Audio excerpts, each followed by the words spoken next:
किसी ऑब्जेक्ट को horizontal rough surface पर चलाने के लिए कम से कम कितना फोर्स लगाना पड़ेगा, ये है क्वेश्चन।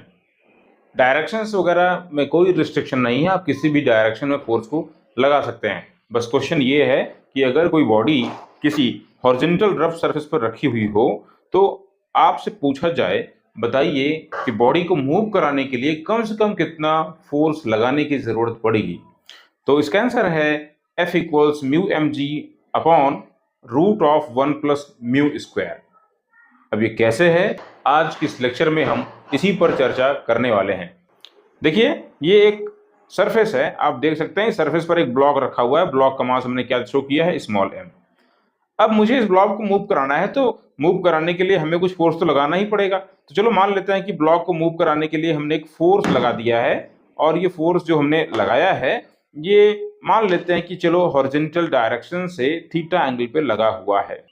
ये जो फोर्स लगा है, हम लगा रहे हैं, ये मिनिमम होना चाहिए, डायरेक्शन से कोई मतलब नहीं है। किसी भी डायरेक्शन में फोर्स लगाइए, बॉडी को मूव कराने के लिए मिनिमम फोर्स जो लग सकता है, बस उसके बारे में आपको बात करनी है।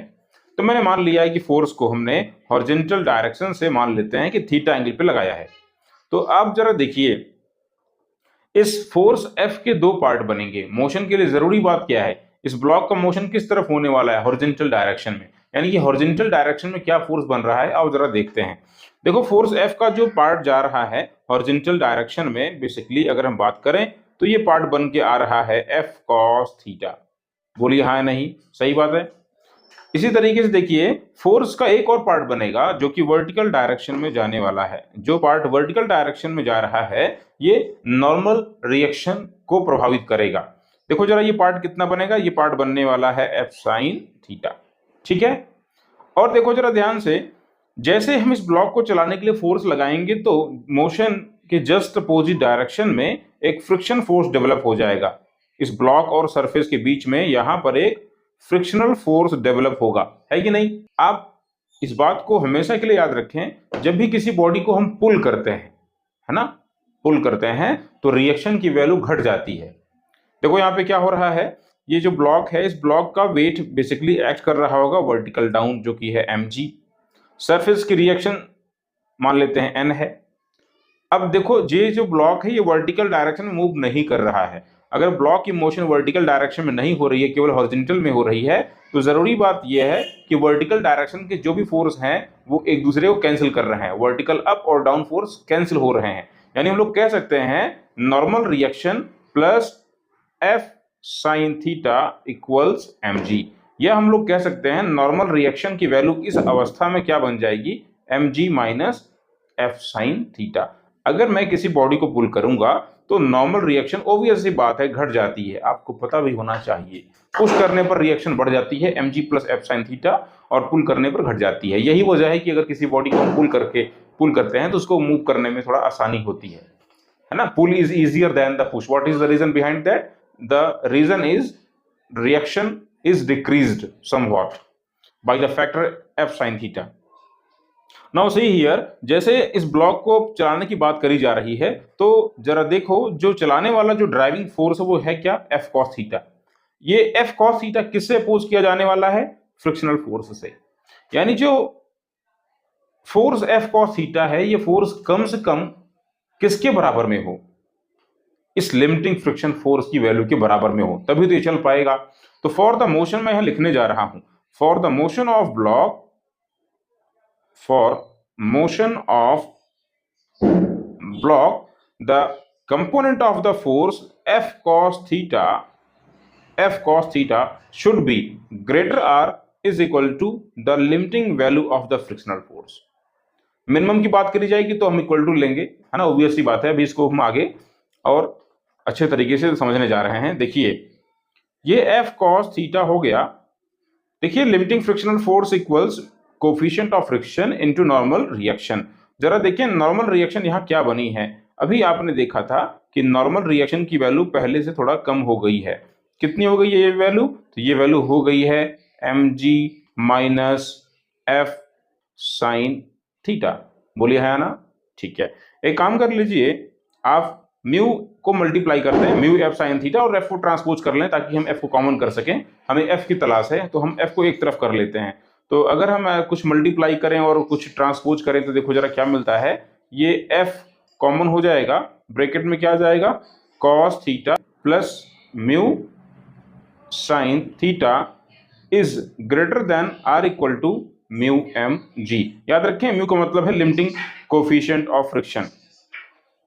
आगे जरा देखिए, आगे आप बात कर सकते हैं, यहां से देखिए अगर हम इस फोर्स एफ को लिखें तो ये फोर्स या तो ज्यादा हो या तो कम से कम बराबर में हो किसके, म्यू एल एम जी, है ना, upon cos theta plus mu sine theta. ये इस तरीके से एक रिलेशन बन के आ जा रहा है। देखो ये फोर्स डिपेंड किस पे कर रहा है, ये डिपेंड कर रहा है cos theta plus mu sine theta पर। फोर्स की वैल्यू अगर मिनिमम होनी चाहिए तो इसके डिनोमिनेटर की वैल्यू मैक्सिमम होनी चाहिए, बोले है ना। So for the minimum value of the applied force, we can say the value of cos theta plus mu sin theta should be maximum। तो आप जरा बताओ कि मैक्सिमा और मिनिमा के लिए क्या कॉन्सेप्ट आप लगाते हो। जब भी कोई फंक्शन किसी वेरिएबल पर डिपेंड करता है और हमें उसकी मैक्सिमा या मिनिमा की तलाश करनी होती है तो हम क्या करते हैं, उस ग्राफ का स्लोप फाइंड करते हैं वेरिएबल के रिस्पेक्ट में। जिस जगह पे स्लोप 0 होगा वहीं पर वैल्यू या तो मैक्स होगी या मिनिमम होगी, तो जनरल कंडीशन है। तो देखो ध्यान से, हमें cos theta plus mu sine theta की वैल्यू मैक्सिमम लेनी होगी ताकि फोर्स कम से कम हो।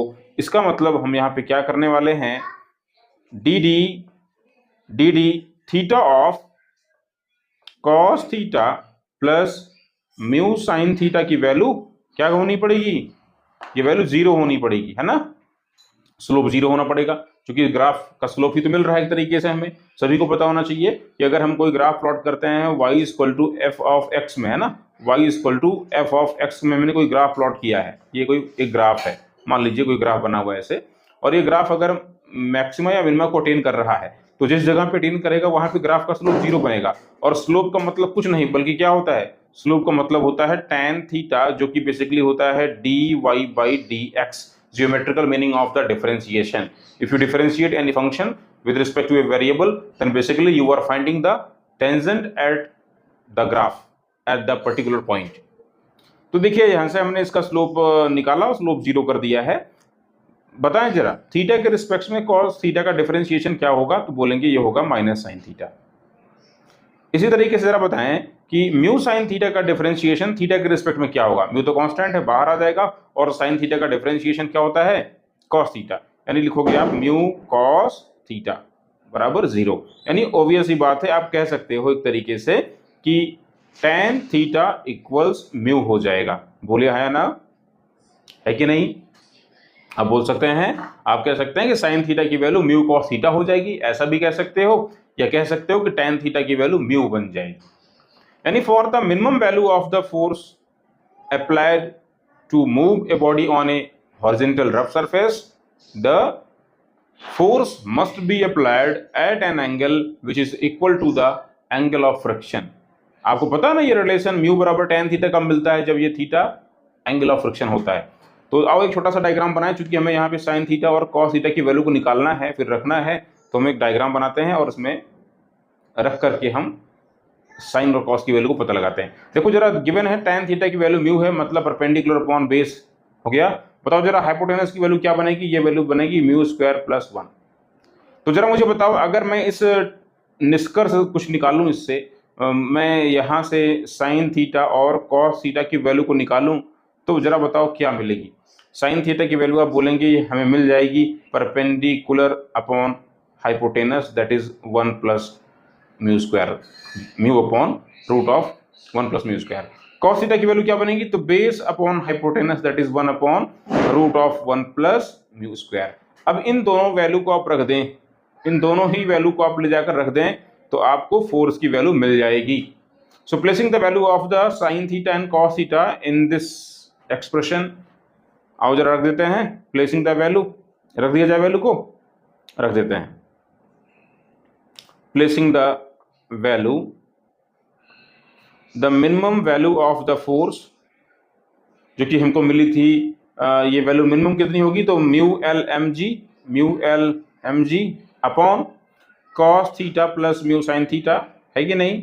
Cos theta plus mu sine theta, इसमें वैल्यू को रख देते हैं mu L M G upon रखते हैं कॉस थीटा की वैल्यू क्या है, तो 1 upon root of 1 plus mu square. Sine theta की वैल्यू क्या है, mu upon root of 1 plus mu square. इसको सिंप्लीफाई कर लें आप तो आप बोल देंगे, इसका आंसर आ जाएगा mu L M G upon, इसे कर सकते हैं 1 plus mu over 1 plus, sorry यहाँ पे म्यू पहले से भी था तो म्यू साइन थीटा, तो म्यू स्क्वायर बन जाएगा 1 plus mu square upon root of 1 plus mu square. देखिए आप सब जानते हैं कि अगर हम 2 को रूट 2 से डिवाइड करते हैं तो हमारा आंसर आता है रूट 2।